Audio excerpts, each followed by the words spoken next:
Waalaikumsalam Alhamdulillahirabbil alamin. warahmatullahi wabarakatuh. Dengar orang Wa itu. bihi nasta'inu ala umuri dunya waddin. Asyhadu an la ilaha illallah wa asyhadu anna Muhammadan abduhu wa rasuluh. Allahumma la nabiyya ba'da. Alhamdulillahirabbil alamin. Segala puja dan puji syukur marilah senantiasa kita ucapkan atas kehadirat Allah Subhanahu wa taala, karena sampai pada detik ini kita masih diberikan berupa nikmat yang sangat banyak. Di antaranya adalah nikmat keimanan, nikmat kesehatan, sehingga kita dapat bertemu dalam kegiatan webinar penyusunan RPP PAI Adaptif Pandemi COVID-19 hari ini. Shalawat dan salam senantiasa kita hadiahkan kepada junjungan kita Nabi besar Muhammad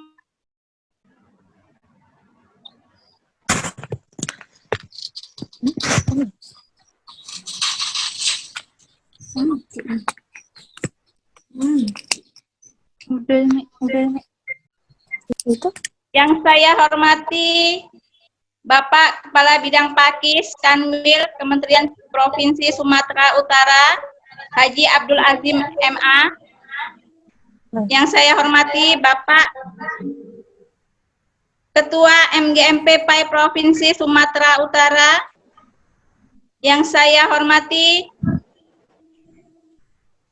Bapak-bapak narasumber dalam kegiatan webinar penyusunan RPP PAI Adaptif Era Pandemi COVID-19. Yang saya hormati Bapak Kasih Pakis yang hadir pada kesempatan kali ini. Yang saya hormati dan saya banggakan Bapak-bapak Dewan Guru serta Ibu Dewan Guru PAI se-Sumatera Utara yang hadir dalam kegiatan webinar penyusunan RPP PAI Adaptif Era Pandemi COVID-19 pada hari ini. Selanjutnya saya akan bacakan tertib acara kegiatan webinar penyusunan RPP PAI Adaptif Era Pandemi COVID-19 pada hari ini. Yang pertama, pembukaan. Marilah sama-sama kita buka acara ini dengan membacakan lafaz Bismillahirrahmanirrahim.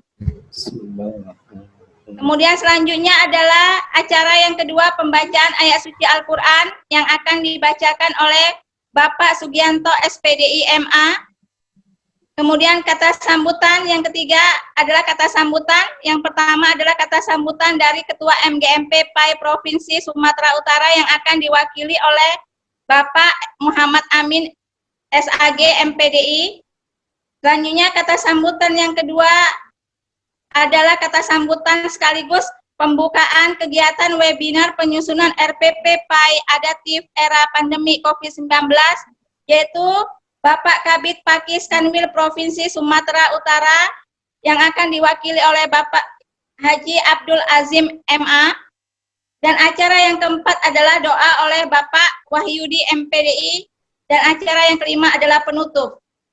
Kita masuki acara yang kedua adalah pembacaan ayat suci Al-Quran yang akan dibacakan oleh Bapak Sugianto SPDI MA. Pada Bapak Sugianto kami persilakan dengan segala hormat. Assalamualaikum warahmatullahi wabarakatuh. Waalaikumsalam warahmatullahi wabarakatuh. Warahmatullahi wabarakatuh.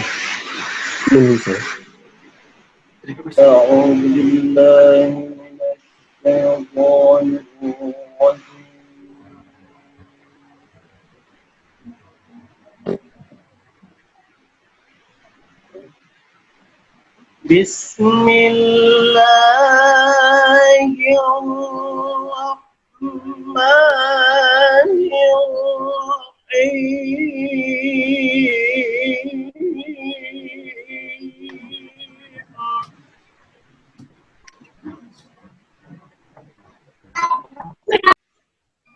فحملته فانتبذت به مكانا قصيا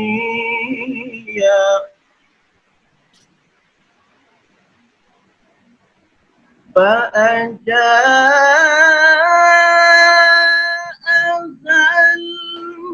المخاض إلى جذع النخلة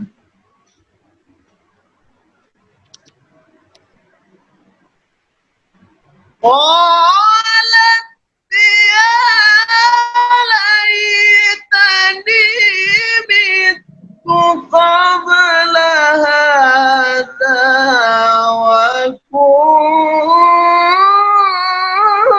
وكنت نسيا منسيا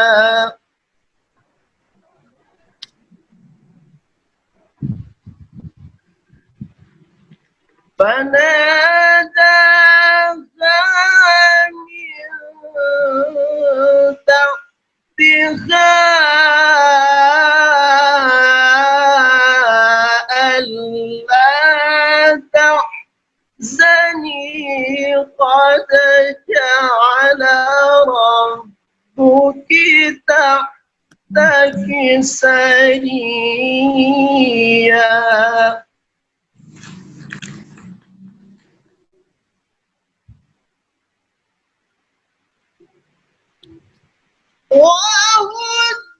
وهزي إليك بجذع النخلة تساقط عليك رطبا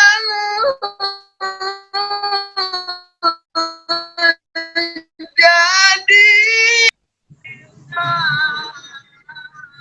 فكلي واشربي وقري عينا فإما ترين من البشر أحدا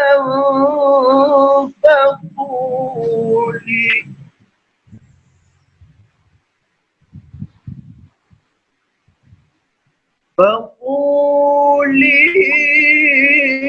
إني نذرت للرحمن صوما فلن أكلم اليوم إنسيا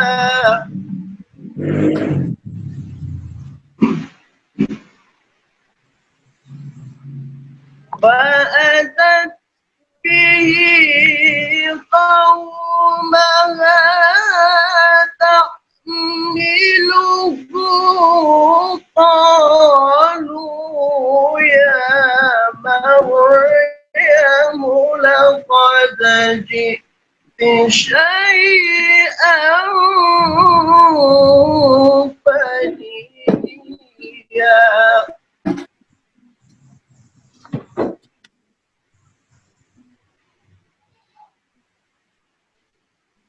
يا أخت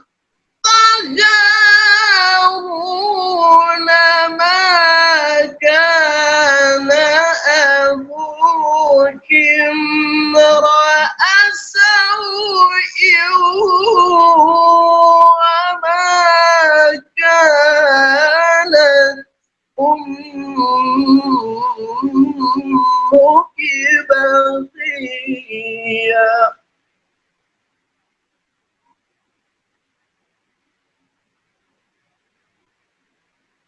يا أخت هارون ما كان أبوك امرأ سوء وما كانت أمك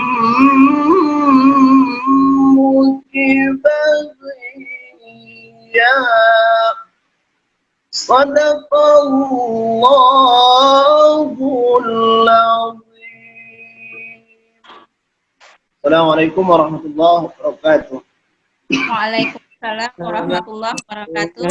Terima kasih kepada Bapak Sugianto yang telah melantunkan ayat-ayat suci Al-Qur'annya. Semoga yang membaca dan yang mendengarkan mendapat rahmat dan hidayah dari Allah Subhanahu wa taala. Selanjutnya kita masuki acara yang ketiga, yaitu kata sambutan. Kata sambutan yang pertama dari Ketua MGMP PAI Provinsi Sumatera Utara yang akan diwakili oleh Bapak Muhammad Amin SAG SMPDI. Kepada Bapak Muhammad Amin kami persilakan dengan segala hormat. Assalamualaikum warahmatullahi wabarakatuh. Alhamdulillah wassalatu wassalamu ala Rasulillah wa ala alihi wa sahbihi wa wala amma ba'd. Yang kami hormati Bapak Kabid Pakis Kementerian Agama Sumatera Utara, Ibu Kasih Pakis Kementerian Agama Sumatera Utara, Bapak narasumber, dan juga Bapak Ibu GPAI, Ustadz dan Ustazah yang dimuliakan Allah. Alhamdulillah pada kesempatan yang berbahagia ini kita dapat melaksanakan webinar ini. Tiada tara syukur kita kepada Allah Subhanahu wa taala. Salawat dan salam kepada junjungan kita Rasulullah SAW. Mudah-mudahan syafaat tetap kita memperolehnya nanti di hari akhir. Amin ya rabbal alamin. Yang kami hormati Bapak Ibu sekalian, Ustadz, Ustazah, Mu'alim dan Mu'alimah. Alhamdulillah pada pukul 12 ini peserta kita yang telah mendaftar itu 161 orang pukul 12 tadi. Ini menunjukkan antusias guru PAI dalam kegiatan ini sangat tinggi. Bapak Ibu yang dimuliakan Allah, ada beberapa latar belakang sebab pelaksanaan ini kita laksanakan. Di antaranya adalah sebab perkembangan pandemi COVID-19 ini yang melanda di seluruh dunia, khususnya di Indonesia dan terus lagi di Sumatera Utara. Zona merah banyak di daerah-daerah kita. Tentu ini harus kita sesuaikan dengan perangkat pembelajaran kita di tempat kita masing-masing. Yang kedua, adanya penyederhanaan RPP yang hanya satu lembar ini juga bisa kita seragamkan agar dalam pelaksanaan pembelajaran terkhusus di Sumatera Utara ini bisa lebih terarah dan berhasil guna. Artinya paling tidak RPP yang kita buat ini menjadi dasar dalam mengembangkan di tempat kita masing-masing nantinya di lapangan di sekolah kita terkhususnya. Kemudian juga latar belakang webinar ini adanya kegaduhan tentang agama, terkhusus pendidikan agama yang katanya dihapus, yang katanya digabungkan dan sebagainya. Ini juga menjadi latar belakang pelaksanaan ini. Mudah-mudahan kegiatan ini memperkuat keberadaan pendidikan agama Islam di Indonesia dan terkhusus di sekolah-sekolah kita, bahwasanya pendidikan agama Islam dapat mewarnai di sekolah kita. Kemudian juga tujuan pelaksanaan ini, hadirin yang dimuliakan Allah, itu kita bersilaturahmi antara GPAI, sharing. Mungkin di antara kita ada kelebihan dan kekurangan di antara kita saling menutupi. Inilah wadah kita, MGMP kita, WA kita, media kita, Facebook kita dan sebagainya, Twitter dan sebagainya, itu hanya sebagai media sharing kita. Dan pada hari ini sharing kita melalui Zoom meeting. Dan juga kami berharap setelah pelaksanaan ini tentunya adalah peningkatan kualitas kita dalam pembelajaran, karena RPP ini salah satu bentuk atau bukti bahwasanya profesionalitas kita itu berkualitas. Hadirin yang dimuliakan Allah, saya tidak akan memperpanjang mukadimah. Ribuan terima kasih kepada Bapak Kabid yang telah membuka acara kita. Alhamdulillah Bapak Haji Abdul Qasim bersama kita, yaitu Bapak Kabid ini masih baru menjabat Kabid, dan juga Ibu Kasih. Terima kasih yang tiada taranya, dan juga terima kasih kepada panitia. Alhamdulillah semangat yang luar biasa. Tetap kita bersemangat bersatu untuk mengembangkan pendidikan agama Islam di Sumatera Utara ini. Ibu protokol, pembacaan ayat suci Al-Quran, doa, dan terkhusus operator kita ini yang memiliki jasa yang luar biasa, pengaruh yang luar biasa, sehingga kegiatan kita ini dapat terlaksana dengan baik. Terima kasih. Saya akhiri. Assalamualaikum warahmatullahi wabarakatuh.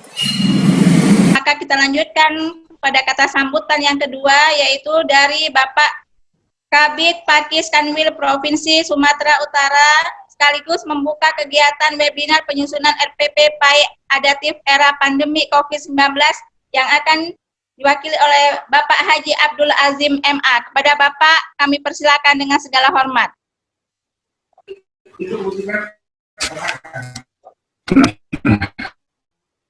Assalamualaikum warahmatullahi wabarakatuh.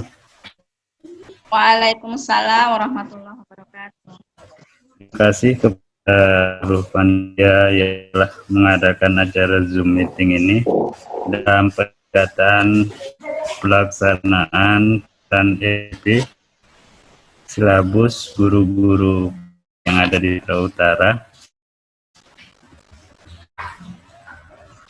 Beriring saya sampaikan bahwasanya Bapak PLT Kadil Kemenagama Sumatera Utara titip salam biayanya, beliau yang juga berhadir dalam Zoom ini namun berhalangan, dan mohon maaf juga saya pada sini berada di pesantren Al-Barokah, mungkin hanya bisa membuka acara ini, dan harapan dari Kementerian Agama bidang Pakis dipercayakan dan baru bergabung di bidang Pakis, yaitu di pondok pesantren. Jadi saat ini saya lagi memang betul-betul fokus dengan kesiapan pondok pesantren dalam menghadapi santrinya kembali ke pondok. Mohon maaf saya tidak bisa memberikan arahan yang terlalu banyak karena saat ini memang lagi bertamu di tempat di pondok pesantren Al-Barokah. Jadi acara ini dengan bacaan bismillah, maka acara ini saya buka. Bismillahirrahmanirrahim. Demikian saja saya akhiri, wabillahi taufik wal hidayah. Assalamualaikum warahmatullahi wabarakatuh. Waalaikumsalam warahmatullahi wabarakatuh. Terima kasih kita ucapkan kepada Bapak Kabid Pakis Kanwil Provinsi Sumatera Utara, yaitu Bapak Haji Abdul Azim MA. Selanjutnya, acara yang keempat adalah doa yang akan dibawakan oleh Bapak Wahyudi MPDI. Kepada Bapak Wahyudi kami persilakan dengan segala hormat. Pada Bapak Wahyudi kami persilakan dengan segala hormat untuk membawakan doa. Assalamualaikum warahmatullahi wabarakatuh. Bapak-bapak, ibu-ibu, mari sejenak kita tundukkan kepala, menadahkan tangan, berdoa kepada Allah Subhanahu wa taala. Semoga kegiatan kita ini mendapat ridha dari Allah Subhanahu wa taala. A'udzubillahi minasyaitonir rajim. Bismillahirrahmanirrahim. Hamdan syakirin, hamdan na'imin, hamdan yuwafi ni'mahu wa yukafi mazidah. Ya Rabbana lakal hamdu kama yanbaghi li jalali wajhikal karimi wa azimi sultanik. Ya Allah, ya Tuhan kami, segala puji untuk-Mu pemelihara alam semesta. Segala puji atas karunia dan kenikmatan yang Engkau limpahkan kepada kami. Segala puji atas keagungan-Mu, segala puji atas kemuliaan-Mu dan kekuasaan-Mu. Ya Malik, ya Kudus, kami agungkan nama-Mu karena hanya Engkaulah Tuhan kami. Hanya kepadamu kami bersujud, hanya kepadamu kami bersyukur, dan hanya kepadamu kami memanjatkan doa. Ya Rahman, ya Rahim, hanya kepadamu kami menyembah, dan hanya kepadamu kami memohon pertolongan. Ya Rabbana, hari ini kami berkumpul di sini dalam kegiatan webinar penyusunan RPP PAI, berdiskusi mengurai pikir, untuk memberikan sumbangsih terbaik bagi bangsa ini. Karenanya ya Allah, lancarkanlah acara kami, berkahilah, penuhilah pertemuan ini dengan kebaikan dari awal hingga akhir nanti. Bukalah pikiran kami, lenturkanlah lidah kami, dan berikanlah kepada kami ide-ide cemerlang untuk membangun kekuatan pendidikan bangsa ini. Ya Allah yang maha mengetahui yang gaib, bimbinglah kami dengan hidayah-Mu, berkahilah kami selalu dengan takdir-Mu, dan jadikanlah hati kami selalu ridha dengan pemberian-Mu. Ya Allah, tunjukkanlah kepada kami bahwa yang benar adalah benar, dan berikan kepada kami kekuatan dan kemampuan untuk menjalankannya, serta tunjukkan bahwa yang salah adalah salah, dan berikan kami kekuatan dan kemampuan untuk meninggalkannya. Rabbana atina fid dunya hasanah wa fil akhirati hasanah wa qina azabannar. Wa sallallahu ala Muhammadin wa ala alihi wa sahbihi ajma'in. Subhana rabbika rabbil izzati amma yasifun, wa salamun alal mursalin, walhamdulillahi rabbil alamin. Assalamualaikum warahmatullahi wabarakatuh. Baiklah, selanjutnya kita sesi yang kedua yang akan dibawakan oleh moderator. Kepada moderator kami persilakan dengan segala hormat. Baik, terima kasih kepada NC yang telah memberikan kesempatan kepada saya untuk membuka acara diskusi kita pada hari ini, yaitu tentang webinar penyusunan RPP Adaptif Pendidikan Agama Islam Era Pandemi COVID-19. Nah, sebelum kita membuka acara ini, alangkah lebih baiknya kita berkenalan terlebih dahulu kepada narasumber kita pada hari ini yang sangat luar biasa, yaitu Bapak Ahmad Taufik Nasution, SAG, MPDI. Beliau merupakan alumni beasiswa Australia Award, Source Course Islamic Education to Promote Multiculturalism, Griffith University, Queensland, Australia 2016, yaitu pada tahun 2016. Dan beliau juga merupakan alumni S2 program beasiswa Pasca Sarjana YN Syekh Nurjati, Cirebon pada tahun 2010. Beliau juga merupakan penulis yang produktif. Buku pertama beliau adalah Metode Menjernihkan Hati yang diterbitkan Mijan, Bandung pada tahun 2004. Buku kedua beliau Melejitkan Spiritual Question dengan Prinsip 99 Asmaul Husna yang diterbitkan oleh Gramedia, Jakarta pada tahun 2009. Dan beliau juga penulis artikel sejak tahun 2001 hingga saat ini di harian Waspada pada kolom opini dan mimbar Jumat. Untuk prestasi beliau juga sangat membanggakan sekali. Beliau sebagai nominator nasional guru agama Islam berprestasi pada SMA tahun 2011 versi Kementerian Agama. Dan juga beliau guru berbakat nasional pada tahun 2012 versi Kementerian Agama Jakarta. Beliau juga peserta guru berprestasi tingkat Provinsi Sumatera Utara di tahun yang sama, yaitu tahun 2012. Dan di tahun yang sama juga beliau juara pertama guru berprestasi tingkat Deli Serdang versi Dinas Pendidikan dan Pemuda Olahraga Provinsi Sumut dan Deli Serdang. Untuk pengalaman organisasi, beliau juga sangat luar biasa. Dimulai dari Ketua Senat Mahasiswa Fakultas Tarbiyah UISU pada tahun 1995, kemudian Deklarator ICMI Muda Sumut tahun 2008, dan Ketua ICMI Muda Kabupaten Deli Serdang pada tahun yang sama juga, tahun 2008. Beliau juga Sekretaris MGMP PAI pada SMA se-Kabupaten Deli Serdang dari tahun 2012 hingga 2018. Nah, sekarang beliau diberi amanah sebagai Ketua APAI atau Asosiasi Guru Pendidikan Agama Islam Indonesia Kabupaten Deli Serdang dari tahun 2015 hingga saat ini.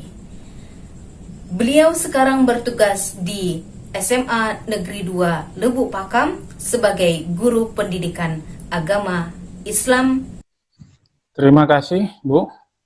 Assalamualaikum warahmatullahi wabarakatuh. Waalaikumsalam warahmatullahi wabarakatuh. Bismillahirrahmanirrahim. Wabihi nasta'inu ala umur dunia waddin. Wassalatu wassalamu ala asyrafil anbiya'i wal mursalin. Wa ala alihi wa ashabihi ajma'in. Yang saya hormati Bapak Kabid yang tadi telah diwakili, kemudian kepada Bapak Mar'i dari Kanwil Kementerian Agama yang tadi juga saya lihat beliau ada di kantor sedang Zoom meeting dengan kita. Kemudian yang saya hormati Ketua MGMP PAI Sumatera Utara Bapak Muhammad Amin.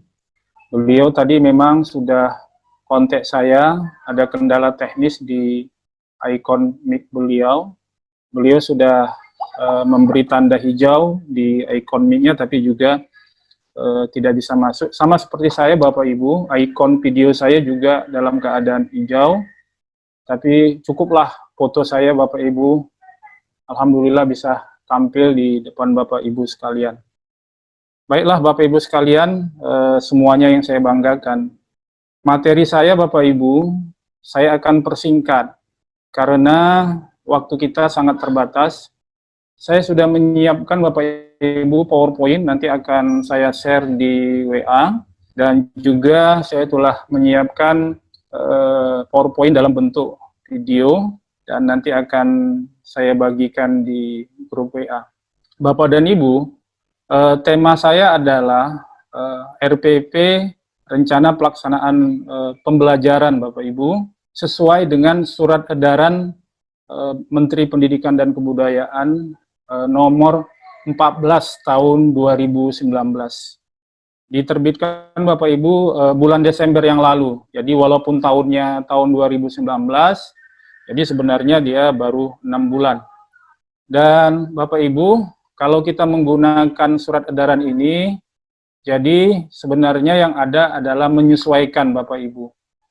Kalau ada istilah misalnya RPP 1 halaman, saya sampai hari ini saya cari-cari sanadnya nggak ketemu Bapak Ibu. Jadi sanadnya itu nggak ketemu, ya, matannya juga nggak ketemu. Jadi yang ada adalah penyederhanaan Bapak Ibu. Jadi kata kuncinya adalah penyederhanaan RPP Bapak Ibu. Nah, di dalam surat edaran itu Bapak Ibu, secara singkat saya akan sampaikan sebenarnya 4 saja Bapak Ibu. Ya, ada 4 poin yang harus kita jadikan pegangan, ya, sesuai dengan surat edaran ini. Dan setelah itu nanti kita akan berbagi tugas, karena harapan kita setelah Zoom meeting ini Bapak Ibu, kita punya satu referensi Bapak Ibu, ya. Satu referensi, karena kalau saya bilang nanti produk itu tentu terlalu berlebihan, ya. Saya bilang referensi yang bisa dijadikan sebagai referensi bagi Bapak Ibu dalam membuat RPP. Yang pertama Bapak Ibu, itu dinyatakan bahwa RPP itu harus efisien, efektif, dan berorientasi pada murid Bapak Ibu. Ya, itu yang pertama. Jadi Pak Menteri ini berharap terjadinya efisien dan efektif. Maksudnya apa Bapak Ibu? Efisien itu artinya penulisan RPP dilakukan dengan tepat dan tidak menghabiskan banyak waktu dan tenaga. Jadi Bapak Ibu, kita lagi tidak berkutat nanti di dalam waktu yang cukup lama. Jadi nanti ada beberapa komponen yang boleh kita masukkan tapi boleh tidak kita masukkan. Nanti akan saya ambil contoh misalnya Bapak Ibu, ya. Selama ini kita dalam membuat RPP itu kan kita mencantumkan KD di dalam RPP. Tapi sesuai dengan surat edaran ini, ya, itu bisa dicantumkan, bisa tidak. Jadi saya lihat dari model-model RPP resmi yang diterbitkan Kementerian Pendidikan dan Kebudayaan, ada namanya produk RPP inspiratif. Jadi kumpulan-kumpulan RPP hampir seluruh Indonesia yang terbaik. Jadi di sana tidak lagi mencantumkan KD karena untuk mengefisienkan. Kemudian Bapak Ibu, efektif berarti penulisan itu dilakukan untuk mencapai tujuan pembelajaran. Nah, jadi Bapak Ibu, efektif itu adalah, jadi kita harus sadar betul Bapak Ibu, tujuan dari pembelajaran itu. Nah, tujuan dari pembelajaran itu Bapak Ibu, itu kan sudah ada ya. Sudah ada sebenarnya di buku PAI. Jadi kita tinggal mengambil saja dan kemudian mengembangkan tujuan itu dengan menggunakan model dan media yang ada pada kita. Selanjutnya Bapak Ibu, berorientasi pada murid, berarti penulisan RPP dilakukan dengan mempertimbangkan kesiapan, ketertarikan, dan kebutuhan belajar murid di kelas. Nah, oleh karena itu Bapak Ibu, jadi kita nanti akan beragam ya RPP kita itu, ya. Jadi boleh RPP kita itu beragam. Tetapi kalaupun misalnya kita ingin ada kesepakatan di kalangan MGMP PAI, inspiratif. Jadi kumpulan-kumpulan RPP hampir seluruh Indonesia yang terbaik.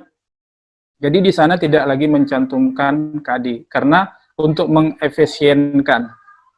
Kemudian Bapak Ibu, efektif berarti penulisan itu dilakukan untuk mencapai tujuan pembelajaran. Nah, jadi Bapak Ibu, efektif itu adalah, jadi kita harus sadar betul Bapak Ibu, tujuan dari pembelajaran itu. Nah, tujuan dari pembelajaran itu Bapak Ibu, itu kan sudah ada ya. Sudah ada sebenarnya di buku PAI. Jadi kita tinggal mengambil saja dan kemudian mengembangkan tujuan itu dengan menggunakan model dan media yang ada pada kita. Selanjutnya Bapak Ibu, berorientasi pada murid, berarti penulisan RPP dilakukan dengan mempertimbangkan kesiapan, ketertarikan, dan kebutuhan belajar murid di kelas. Nah, oleh karena itu Bapak Ibu, jadi kita nanti akan beragam ya RPP kita itu, ya. Jadi boleh RPP kita itu beragam. Tetapi kalaupun misalnya kita ingin ada kesepakatan di kalangan MGMP PAI, ya, tapi tidak dijadikan sebuah acuan katakanlah harus, itu saya kira tidak ada masalah. Tapi bahasa yang lebih tepat adalah referensi. Bapak. Di layar saya Pak Jailani mengirimkan slide PowerPoint yang telah saya susun. Saya lanjutkan ya Bapak Ibu ya. Tadi poin yang pertama Bapak Ibu.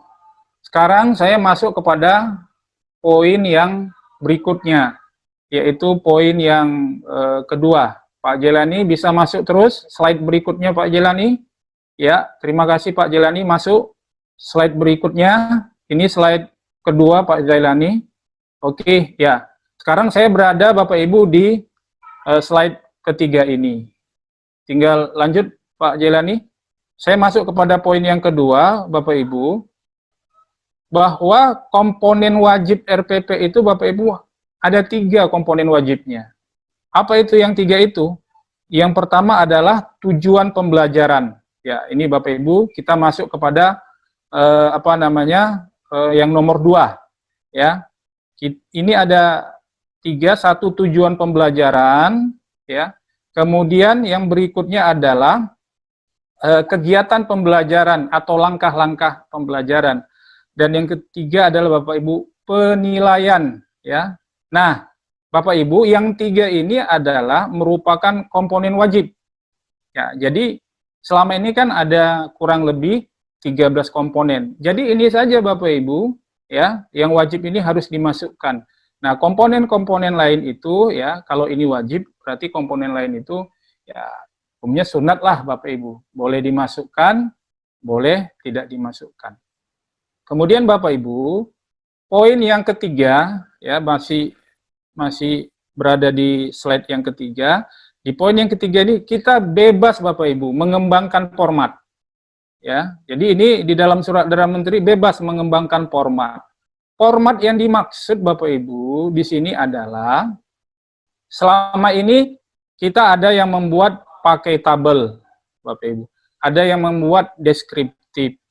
Kemudian ada yang membuat menggunakan tabel dan deskriptif. Jadi ada 3 pola Bapak Ibu. Nah, Dengan adanya edaran ini, maka kita tidak menggunakan satu pola, ada kebebasan. Ya, inilah mungkin yang maksudnya merdeka, merdeka belajar, merdeka juga Bapak Ibu buat pornan, ya, jadi merdeka.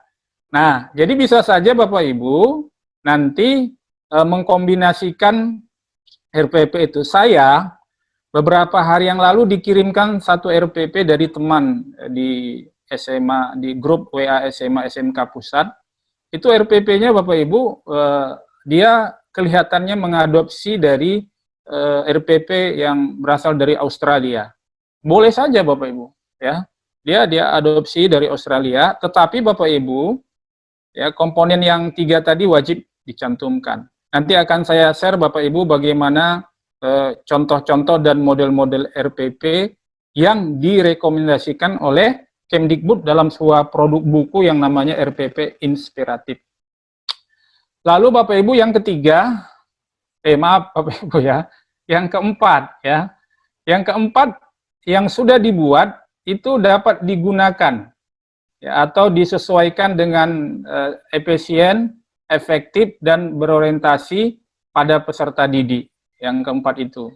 Jadi RPP-nya itu yang sudah dibuat ya nggak apa-apa, tetapi yang saya lihat sebenarnya dari poin 4 ini, sebenarnya kita diarahkan untuk membuat RPP yang lebih efisien dan efektif, atau bahasa apa namanya non-akademiknya adalah RPP 1 lembar. Tapi diingat Bapak Ibu, yang 1 lembar itu hanya bagian pengantarnya saja, tapi tetap dicantumkan lampiran-lampiran berikutnya seperti format penilaian, kemudian lampiran materi singkat pembelajaran, tetapi itu tidak wajib, itu yang perlu diingat. Yang wajib Bapak Ibu hanya yang 4 itu. Jadi Bapak Ibu, sebenarnya slide saya ini ada beberapa slide. Saya sebenarnya berkeinginan sekali menjelaskan semua slide ini. Tetapi karena keterbatasan waktu, saya lebih menganggap penting kita nanti bertanya jawab Bapak Ibu. Jadi saya nyampaikan mungkin 10 menit, 15 menit, nanti mungkin ditanya jawab supaya dinamika pertemuan kita ada, dan saya nanti akan terus berusaha membantu Bapak Ibu di grup WA ya untuk bagaimana target-target kita tercapai. Saya kira untuk sementara sebagai pengantar dulu itu Pak Jailani, Bu Sri Warningsi, dan saya kira lebih dinamis kalau baik. Bu Taufik, ada nih ya, pertanyaan. boleh silakan. Apakah dalam RPP penyederhanaan RPP ini kegiatan pembelajaran itu bisa ditulisnya di mana itu? Baik Bu, saya Kalau tangkap. RPP, ya kalau RPP yang lama kan kegiatan banyak gitu kan? Ya Bu. Tulis semua dalam RPP ini gimana gitu? Ya. Sudah 2 pertanyaan Bapak Ibu. Waalaikumsalam. Lagi untuk sesi pertama. Satu lagi, silakan. Saya bisa ya Bu, ya Pak? Silakan. Oke. Silakan Bu. Yang lain mohon Silakan, dimatikan. Bu. Silakan Bu. Pak Taufik, Ya, silakan Bu. Saya dengar. RPP 1, apakah RPP yang kita susun ini untuk 1 semester Pak Taufik karena melihat pandemi yang ada? Kemudian kemarin ada ceritanya penggabungan materi, apakah itu akan dilakukan Pak Taufik? Terima kasih. Iya. Terima kasih Bu. Baik, Bu Nurwilda, langsung saya jawab ya Bu ya. Bu Nurwilda, izin. Bu Nurwilda, langsung saya jawab ya, izin. Silakan Pak, Halo, silakan. Bu. Ya, Pak Jailani, terima kasih. Pertanyaan yang pertama tadi Ibu yang dari NIAS mengenai metode Bapak Ibu. Apakah metode itu dicantumkan di dalam rencana pelaksanaan pembelajaran? Bapak Ibu, terkait dengan metode ini Bapak Ibu, itu Bapak Ibu boleh memasukkannya, ya, boleh juga tidak. Jadi ada misalnya begini, di dalam tujuan itu dicantumkan dengan metode discovery learning, maka tujuan pembelajaran ini bla bla bla Bapak Ibu. Boleh juga tidak Bapak Ibu, tidak dicantumkan. Tapi yang paling terpenting adalah Bapak Ibu, tentunya di dalam pembelajaran itu Bapak Ibu sebenarnya secara hidden Bapak Ibu itu sudah punya mindset, sudah punya paradigma, sudah punya ketetapan bahwa untuk KD yang ini menggunakan metode apa. Jadi boleh dicantumkan, boleh tidak. Kenapa saya katakan demikian? Karena di dalam tujuan pembelajaran itu, ya Bapak Ibu, dia itu kan cukup mengandung, ya rumusnya itu ada audience, ya ada kemudian behavior, kemudian ada condition dan ada degree. Degree itu juga tidak harus. Nanti penjelasannya dan contohnya Bapak Ibu bisa lihat di slide saya sudah siapkan contoh. Jadi kesimpulannya Bu, bahwa metode ini boleh dicantumkan, boleh tidak, tetapi di dalam pembelajaran itu Bapak Ibu harus tergambar langkah-langkah metode itu. Nah, itu yang paling penting. Metodenya tetap ada. Ya, kenapa? Kalau kita misalnya harus kita cantumkan, ya, sementara di dalam langkah-langkahnya tidak tergambar, ya itu kan sama saja Bapak Ibu. Nah, jadi itu saya kira mudah-mudahan bisa menjawab Ibu yang dari NIAS. Kemudian mengenai kegiatan pembelajaran. Nah, tadi ini dari Bu Sri ya. Kegiatan pembelajaran itu Bu masuk kepada komponen wajib. Jadi wajib. Nah, Bapak Ibu, tadi kan ada komponen 3 itu tadi. Salah satunya adalah kegiatan pembelajaran. Kegiatan pembelajaran itu maksudnya adalah langkah-langkah pembelajaran. Jadi langkah-langkah pembelajaran itu Bapak Ibu, itu kan ada tadi di komponen yang kedua ya, setelah pendahuluan. Kemudian yang kedua adalah langkah-langkah pembelajaran atau kegiatan-kegiatan pembelajaran. Dan yang ketiga adalah penilaian atau assessment. Jadi itu Bu Sri tetap ada. Nah, sekarang pertanyaannya, di dalam langkah-langkah pembelajaran itu apakah kita wajib menggunakan yang kemarin, misalnya bertanya, kemudian menampilkan segala macam saintifik, ya, pendekatan saintifik itu. Nah, itu tidak menjadi suatu keharusan. Nah, inilah mungkin substansi. Karena apa? Karena merdeka itu ya itu tadi ada, tapi persoalannya kita siap nggak merdeka? Ya kan? Tapi siap merdeka itu maksudnya kita harus mengembangkan dengan potensi-potensi yang ada pada kita. Jadi kata kuncinya Bapak Ibu, tidak harus seperti yang kemarin. Makanya Bapak Ibu, nanti akan saya kirimkan contoh-contoh RPP. Di sana Bapak Ibu tidak ada lagi kekakuan seperti RPP kita kemarin. RPP kita kemarin kan kaku, sama semua langkah-langkahnya ya. Luar biasa ya Pak. Iya, sama semua. Jadi tapi saya khawatir dengan merdeka belajar ini kita nggak siap sebenarnya. itu yang saya khawatirkan. Tapi mudah-mudahan dengan adanya pertemuan ini nanti kita akan share contoh-contoh RPP inspiratif, ya Bapak Ibu. Nah, kemudian yang ketiga mengenai semester tadi, mungkin maksudnya Bapak Ibu yang kita buat ini nanti tetap tentu kelas 10, kelas 11 dan kelas 12. Jadi ya tetap kita akan jadikan referensi dan kita bagi tugas. Nah, mengenai penggabungan materi, Bapak Ibu, terkait dengan isu itu sebenarnya, itu naskahnya memang bocor bahwa ada, tapi hanya internal di grup diskusi di pusat kurikulum di Kemdikbud, ada penggabungan antara mata pelajaran PAI, kemudian kepercayaan, kemudian nilai-nilai Pancasila. Itu ada Bapak Ibu, saya dapat itu naskahnya, tapi itu naskahnya adalah naskah internal di grup fokus diskusi di Kemdikbud di bagian tim-tim pengembangan kurikulum. Tapi kenapa itu dibocorkan? Ya, untuk melihat respon. Saya kira ternyata mendapat banyak penolakan dan akhirnya Kementerian Pendidikan mengeluarkan surat resmi bahwa materi yang ada di grup diskusi itu tidak menjadi suatu pertimbangan untuk penggabungan mata pelajaran pendidikan agama, kepercayaan, dan PKN. Itu Bu, saya kira kesimpulan untuk poin yang ketiga.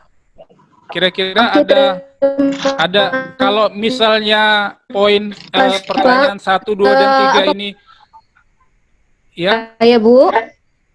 silakan Bu, kalau mau diperdalam. Halo Bu. Ya, Pak Taufik. langsung. Ya, langsung. Ini ada pertanyaan Pak di kolom chat dari Ibu Dr. Randa Eli Siswati. Bagaimana pendapat Bapak tentang RPP K13 yang lama dengan RPP 1 lembar? Yang mana lebih efektif dalam KBM? Ya, jadi Bapak Ibu, kalau kita melakukan komparatif, ya, jadi RPP yang sebenarnya RPP yang lama dalam tanda kutip dengan RPP yang 1 lembar sebenarnya itu sama-sama RPP kurikulum 2013. Ya, dan mungkin saya ingin mengingatkan kembali, sebenarnya itu nggak ada itu RPP 1 lembar, Bapak Ibu. Sanadnya kita nggak ketemu. Iya memang. Sanadnya nggak ketemu, tetapi kalau saya diminta pendapat, ya Bapak Ibu, di antara RPP yang katakanlah K13 di awal dengan surat edaran Menteri Pendidikan nomor 14 tahun 2019, saya Bapak Ibu ya pribadi, tapi entah Bapak Ibu di berbagai daerah, saya pribadi justru merasa bahwa inilah kesempatan saya untuk mengembangkan potensi saya, hasrat saya yang selama ini sangat bergebu-gebu Bapak Ibu, untuk mengembangkan kreativitas saya. Kenapa? Saya merasa kecil ketika RPP saya dinilai oleh orang lain, walaupun dia bagian kurikulum di suatu sekolah.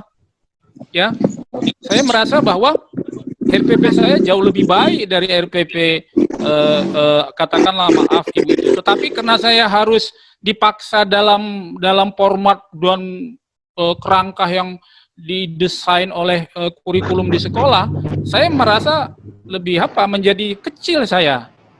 Tapi dengan adanya kebebasan ini, tentu saya sependapat bahwa saya merasa merdeka untuk mengeksplor potensi-potensi saya, mengembangkan media pembelajaran, mengembangkan metode pembelajaran, dan mendesain format-format yang ada. Jadi Bu, kata kuncinya tetaplah Bapak Ibu, kalau yang baru itu pastilah lebih baik ya Bapak Ibu ya.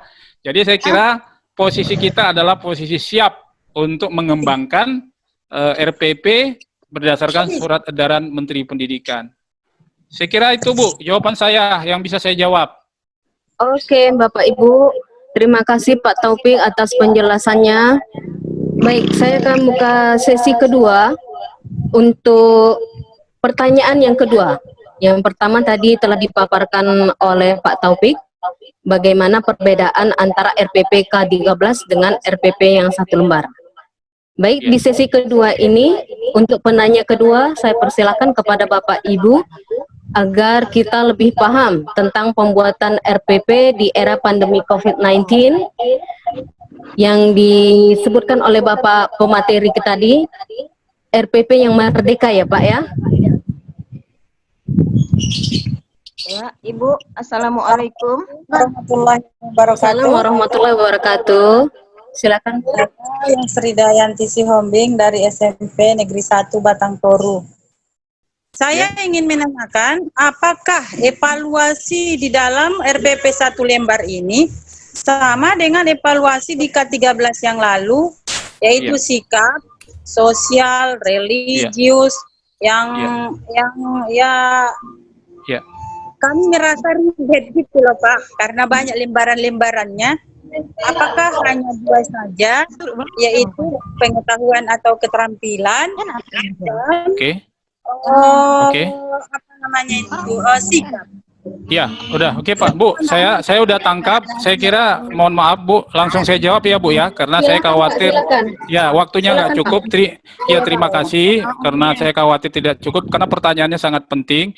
Nah, Bapak Ibu, berkaitan tadi dengan 3 komponen wajib itu tidak boleh ya Bapak Ibu dihilangkan ya. Nah, berkaitan dengan metode Bu, Nah, metode itu Ibu boleh cantumkan atau tidak dicantumkan nama metode. Tetapi Bapak Ibu, ya, Bapak Ibu harus menggunakan metode dan metode itu tergambar di dalam langkah-langkah pembelajaran. Jadi ini soal apa aja Bapak Ibu? Soal ijtihad. Ya, apakah mau dicantumkan nama metodenya? Ya, atau tidak dicantumkan, tapi proses-prosesnya itu tergambar di dalam langkah-langkah pembelajaran. Dan itu wajib ada Bapak Ibu. Nah, apakah mau dicantumkan metode dan apa namanya langkah-langkah metode itu tergambar di dalam langkah pembelajaran? Silakan. Atau tidak dicantumkan tidak apa-apa. Ini soal mazhab aja. Jadi clear ya Bapak Ibu, itu soal mazhab. Tetapi yang pasti ketika kita membaca RPP itu harus tergambar Bapak Ibu metode yang dia gunakan itu, ya. Nah, itu. Kemudian berkaitan yang tentang penilaian, tolong Bapak Ibu diingat kembali mengenai penilaian tidak ada perubahan Bapak Ibu. Jadi kita tetap menilai spiritual, menilai sikap, kemudian menilai pengetahuan, kemudian keterampilan. Dan malah kita Bapak Ibu jangan lupa, kalau mata pelajaran lain tidak menilai spiritual, kita Bapak Ibu mencantumkan penilaian spiritual karena itu adalah merupakan ruh dari pendidikan agama Islam. Jadi kata kuncinya Bu, penilaian itu tetap. Kalau soal ribet tidak ribet Bapak Ibu, saya kira kan formatnya sudah ada. Jadi saya kira tinggal dipilih aja Bu. Misalnya penilaian spiritual, Ibu sesuaikan saja dengan kondisi Ibu. Nggak harus misalnya terlalu banyak indikator-indikatornya. Itu Bu ya kata kunci. Berikutnya mohon maaf Bu Bu mohon maaf Bu, ini ada pertanyaan yang menarik Bapak Ibu di chatting dari Pak Irwan Siregar. Assalamualaikum warahmatullahi wabarakatuh. Ya, silakan Pak. Apakah boleh kita membuat RPP dengan mencantumkan muatan kearifan lokal dengan 70%? Nah, yang dimaksud dengan kearifan lokal itu, ya Bapak Ibu, itu harus disesuaikan dengan tujuan pembelajaran. Jadi tidak boleh Bapak Ibu lari ya Bapak Ibu. Tidak boleh lari dari tujuan pembelajaran. Jadi kalau tujuan pembelajaran itu, ya bisa mau Bapak masukkan integrasikan dengan muatan lokal, silakan saja. Tapi kalau 70% ya terlalu ini, ya terlalu apa? Saya nggak membayangkan bagaimana itu konsep yang 70%. Kalaupun misalnya Bapak mau masukkan, ya yang penting tidak boleh dia itu keluar dari tujuan apa namanya pembelajaran yang tujuan RPP. Jadi Bapak harus kembali kepada tujuan, ya. Nah, kalau Bapak mau mengintegrasikan di dalam kegiatan pembelajaran nilai-nilai kearifan lokal, ya saya kira itu sebuah terobosan yang baru Pak, dan itu saya kira bisa menjadi apa namanya ya sebagai suatu yang bisa kita kembangkan, kita jadikan pola atau model, dan saya kira itu bisa menjadi inspirasi nanti bagi guru-guru di Indonesia. Itu Bu, kalau ada lagi silakan Bu. Satu lagi pertanyaan dari Ibu Nurjaimah Nasution. Ya. RPP disesuaikan dengan kebutuhan murid. Apakah RPP di kelas 10 IPA dengan kelas IPS harus berbeda atau sama? Ya, itu tadi ya Bapak Ibu, tentu yang dimaksud dengan apa namanya efektif tadi itu disesuaikan dengan kebutuhan murid ya. Tadi ada 2 kelas misalnya IPA dan IPS. Kalau Ibu menganggap bahwa dengan adanya perbedaan itu bisa mempercepat pencapaian tujuan pembelajaran, kenapa tidak? Ya, nggak ada masalah Bapak Ibu ya. Tapi kan kita menjadi pertanyaan apa aja variabel-variabel sehingga harus dibuat berbeda. Tapi kalau kebutuhan-kebutuhannya memang Bapak Ibu anggap sebagai sesuatu yang kalau digunakan model ini lebih pas untuk yang IPA, model ini yang pas di IPS, saya kira Bu itu luar biasa Bu ya. Ya sangat luar biasa karena kan karakter anak-anak IPA dengan karakter anak-anak IPS kan berbeda. Tapi Ibu harus betul, tapi Ibu harus menyiapkan dua RPP. tapi saya kira kan kita mau mencari kepuasan di dalam pembelajaran, itu saya kira sangat luar biasa itu Bapak Ibu ya, kalau bisa dikembangkan seperti itu, dan tidak ada yang bisa melarang Bapak Ibu apabila itu mempercepat pencapaian tujuan pembelajaran sesuai dengan karakter anak. Nggak ada yang bisa mengapa itu Bapak Ibu. Ya, terima kasih, saya kira itu. Kemudian satu lagi ini, maaf ya Bu ya, ini ada yang mengatakan di sini katanya tolong format RPP diapakan, di share. Ya, jadi Bapak Ibu, format RPP itu bisa saya tampilkan, tetapi karena host ini tidak sudah host disable participation screen sharing, saya kira nanti di WA Bapak Ibu akan saya share. Pada intinya saya ingin menyampaikan bahwa sebenarnya formatnya itu tidak berbeda Bapak Ibu dari format yang lama. Nah, kita boleh merubah format dan kemudian mengeksplor. Saya kira di situ sebenarnya kata kuncinya, mengeksplor. Jadi Bapak Ibu, kalau memang kita nanti hanya dijadikan referensi kalau kita sepakat membuat RPP ini, dan kemudian di daerah dikembangkan oleh Pak yang 70% kearifan lokal, Pak Irwan Siregar, ya kan? Silakan aja Pak Irwan Siregar, karena yang kalaupun nanti kita sepakat membuat produk itu hanya referensi, bukan sebuah acuan utama bagi kita karena kan beda-beda, ya kan? Beda-beda karakter anak dan kondisi anak-anak kita, sarana prasarana dan lain sebagainya. Saya kira itu Bu yang bisa saya jawab Bu. Oke Pak, terima kasih. Ini sama pertanyaan dari Bu Eli Siswati.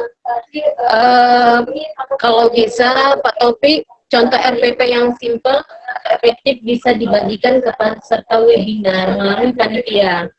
Iya, betul. Saya udah siapkan dan tadi saya share Bapak Ibu. Ya, nanti saya share. Oke Pak. Terima kasih Pak. Bu, ada yang ingin dipertanyakan lagi kepada narasumber kita? Ada lagi Bapak Ibu? Ada Bapak Ibu, silakan. Bagaimana Bapak Ibu? Oke, kalau memang tidak ada, nanti saya coba berkoordinasi dengan Pak Amin. Kalau memang kita mau sama-sama membuat RPP, kita gotong royong, nanti saya serahkan ke Pak Amin di grup, apakah kita bagi tugas. Mengenai formatnya, Bapak Ibu, sudah saya siapkan, nanti Bapak Ibu bisa melihat format itu. Tapi Bapak Ibu, intinya format itu tidak jauh beda dengan format yang sebelumnya. Kita tinggal pilih saja, tetapi ya di dalam kegiatan pembelajaran atau langkah-langkah pembelajaran kita diberikan kebebasan.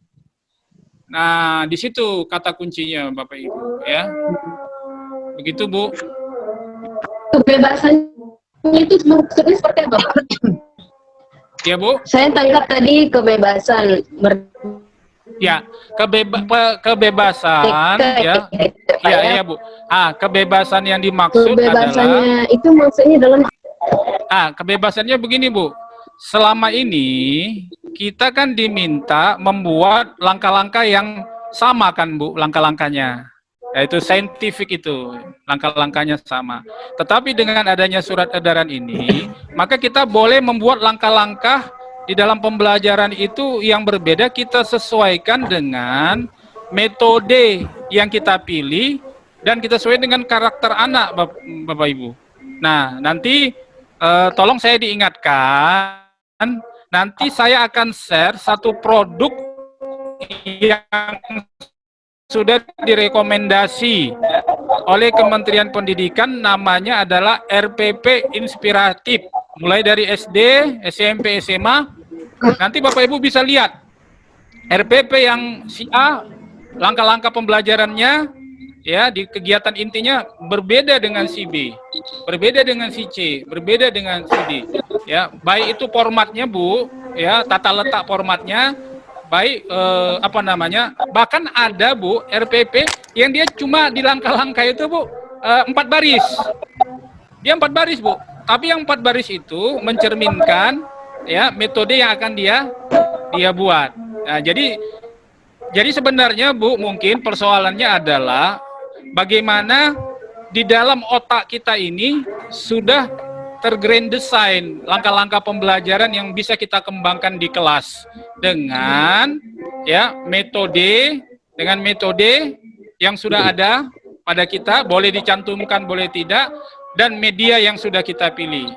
Jadi yang dimaksud merdeka itu sebenarnya bukan merdeka boleh buat boleh tidak Bu, tapi merdeka menyesuaikan dengan karakter anak.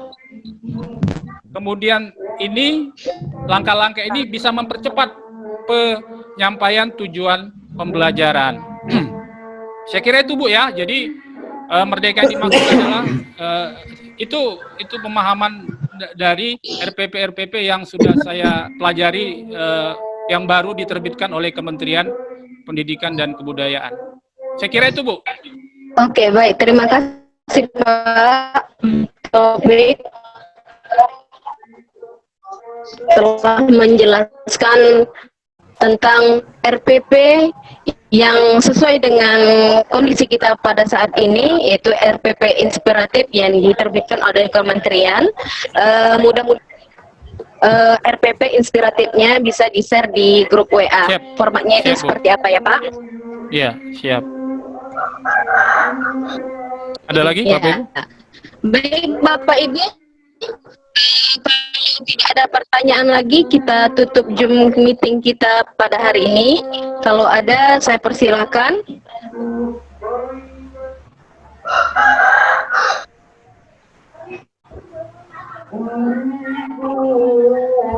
Baik Pak, ada.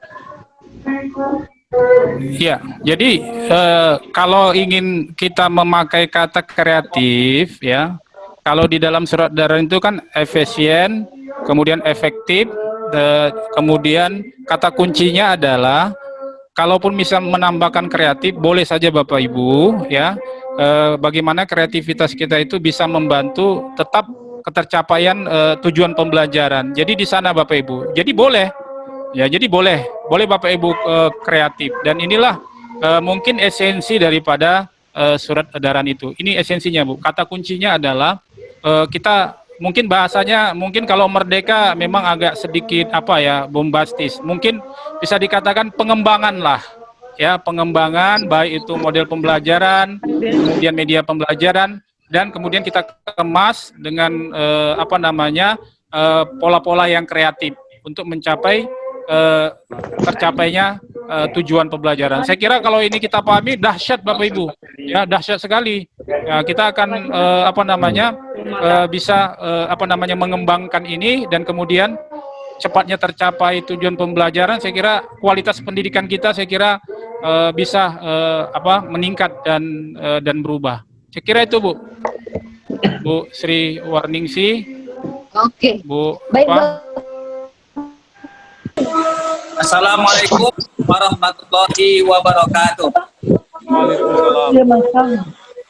Alhamdulillah, kegiatan kita walaupun di sana sini terdapat kendala, saya mungkin ada hikmahnya.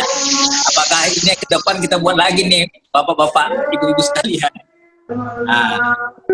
Alhamdulillah, kita ucapkan ribuan terima kasih terhadap Bapak-bapak, Ibu-ibu, terkhusus Bapak yang mewakili acara kita, yaitu Bapak Kabid, yang saat ini masih PNT, tapi kita doakan mudah-mudahan beliau menjadi definitif, menjadi itu dari organisasi.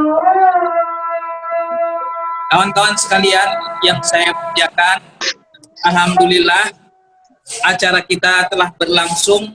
Saya lihat 161 pendaftar, mungkin karena banyak juga yang bermasalah.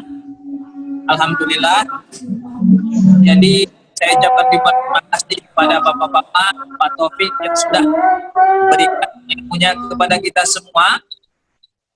Alhamdulillah, saya yakin ini menjadi amal yang bermanfaat bagi kita semua.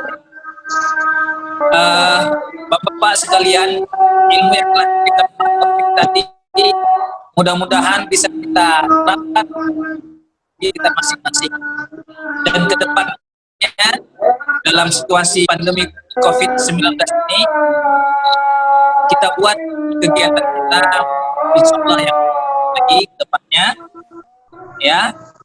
Walaupun banyak di antara kita, Pak, mana sertifikatnya, bagaimana sertifikatnya, ya insyaallah kita usahakan sertifikatnya cepat. Nah, kemudian juga belakangan. Oke, terima kasih saya ucapkan kepada Bapak narasumber kita pada hari ini yang telah memberikan banyak informasi dan ilmu tentang penyusunan RPP adaptif pendidikan agama Islam era pandemi COVID-19. Dan saya juga berterima kasih kepada seluruh guru pendidikan agama Islam yang telah bergabung di Zoom kita, dan mudah-mudahan ini bermanfaat bagi kita semua. Dan saya tutup pertemuan kita pada hari ini dengan ucapan hamdalah, alhamdulillahirabbil alamin. Lebih dan kurang saya mohon maaf sebagai moderator Nurwilda Sapitri MPD. Assalamualaikum warahmatullahi wabarakatuh.